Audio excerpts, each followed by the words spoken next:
This is 10 ml each, but I'm just gonna need 15.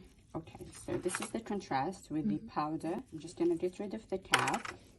Take the spike, you push it, you hear a click. Yeah. Then open this. And take the. There's also saline that comes with the kit. Get rid of the cap or head, whatever they call it. Yeah. Okay. I would rotate this here. Yeah.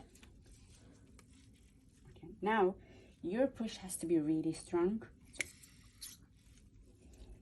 And we still have residual, so I'm just gonna shake it.